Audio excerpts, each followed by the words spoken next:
Hey everyone, welcome back to the channel. I've received a few emails from subscribers that were interested in opening their own POWERSPORT dealership. So they're asking me for tips on how to go about by doing that. So this is a bit off topic. Usually I'm showing everyone our latest ATVs inventory. So to start with, first of all, you got to really think about whether you want to open a POWERSPORT dealership or not. It's not something that you got to do on a whim. You definitely better find out if this is something you want to commit yourself to. There is a lot of dedication involved in opening a POWERSPORT dealership. You have to have experience in business, if not at least work for a POWERSPORT dealership. I would say for at least minimum 6 months to a year, find out the nuts and bolts.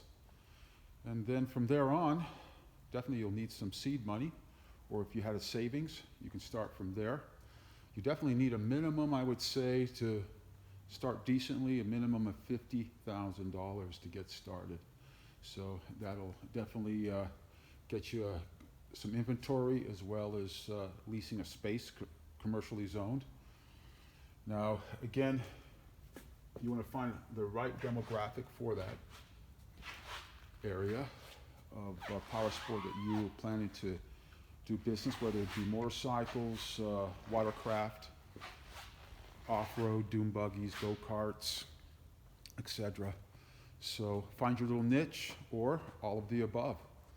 Find yourself a location, find yourself in a city or a large township. Definitely want to have the proper demographics, least amount of regulation, the better. More regulation, it typically stifles the business. So if you can open this business in an area with have the least amount of regulation, it is a lot easier to do business in. You will have to get your traditional licensing, just like opening an ice cream parlor, and then some. So most states do require you to be licensed to the Department of Motor Vehicles, so you will have to find out whether that is so in your state or the area that you're going to be opening up your business.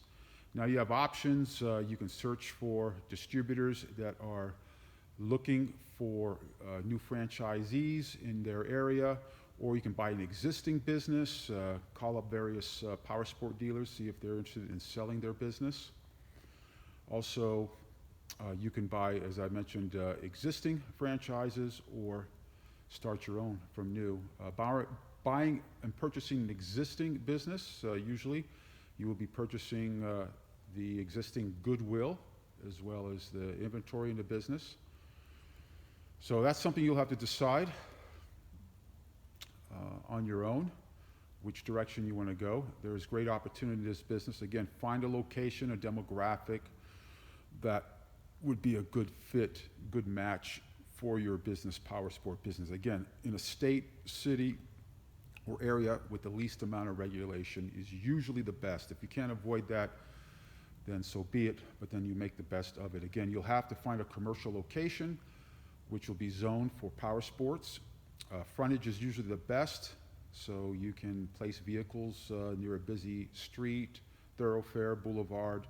That's usually the best location to find commercially zoned POWERSPORTs. And then again, licensing through the DMV, very important. Most states do require you to be licensed. There is a process, an application process for that. That does take a little bit of time. So besides your traditional financing, your traditional licensing, not financing, but licensing, you will have to get licensed through the Department of Motor Vehicles, and depending on your state will depend on the amount of background check or application process they will put you through. So hopefully that helps you put some thought behind how to go about. Again, you could purchase an existing franchise. You could purchase an existing non-franchise business. Start your own. Again, find various distributors. There's always new distributors that are popping up that are looking for new franchisees in new territories and new areas to sell their side-by-sides, motorcycles, ATVs, go-karts. So find out your niche or all of the above, and then move on from there. Again, the commercial zone you choose should have a sales area, have space for service, repair, as well as parts and accessories. So put your thoughts, be careful with your thoughts. Just don't move ahead quickly. Just do some research, but don't have too much analysis, because sometimes with analysis there's too much paralysis. So there's risk in anything you do. So I do recommend moving ahead. I've been an entrepreneur for a very, very long time, and I'm definitely an advocate of anyone that is looking to start their own business in any type of business, whether it be a power sport or opening an ice cream parlor. So hopefully this helps you put some thought together. And if you have further questions, you're welcome to email me again. So I wanted to put this out to all the subscribers. I think this is a new year, 2020. And anybody that has aspirations for business, I'm all there for you and willing to help out. So hopefully this helps, and good luck, and we'll see you guys soon. Bye-bye.